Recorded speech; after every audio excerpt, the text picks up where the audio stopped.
Hey, rugby fans. I'm Rob Hammerschmidt, and I have been invited by your YouTube host, Brandon Smith, to collaborate with him on his site. One purpose of his site is to provide a more global perspective on the sport of rugby and to expose rugby fans to the rugby culture in a variety of nations.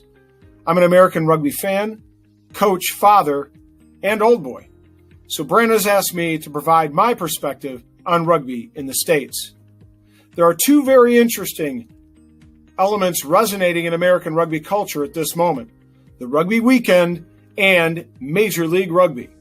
I hope to provide global rugby fans with an in-country perspective on these two aspects of American rugby. Fortunately, I have small connections to each. I live in the Chicago suburbs, and since 2014, our city has played host to several significant international matches. In 2014, the All Blacks visited our shores to play the USA Eagles for only the second time in USA Rugby history. While not a significant event on the Kiwi radar, this event was huge for American rugby fans. So big that Soldier Field and its 62,000 seats were completely sold out. The next year, in 2015, USA Rugby tried to capitalize on the same crowds by inviting and getting the Australian Wallabies to come and play the USA Eagles on the same paddock. And the USA Eagles again took a sound beating with a 47-10 loss. But the beating wasn't just a beating on the field, it was a financial beating for USA Rugby.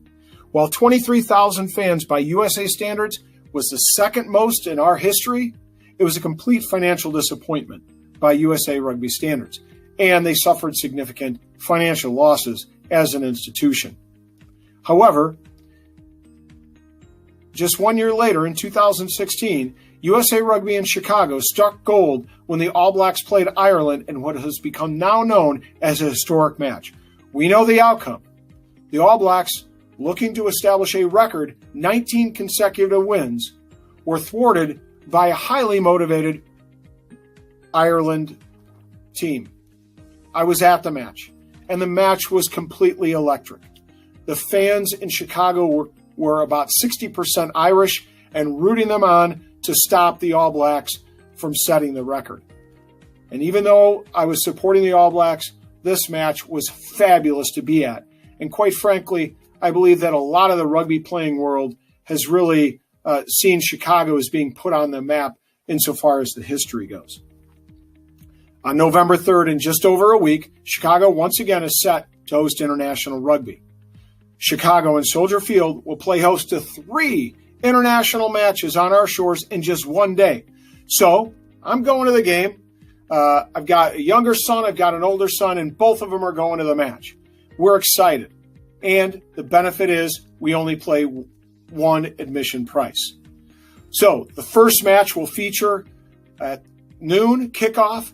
USA Eagles women will play the New Zealand Silver Ferns. The second match at 3 o'clock will feature Ireland versus Italy.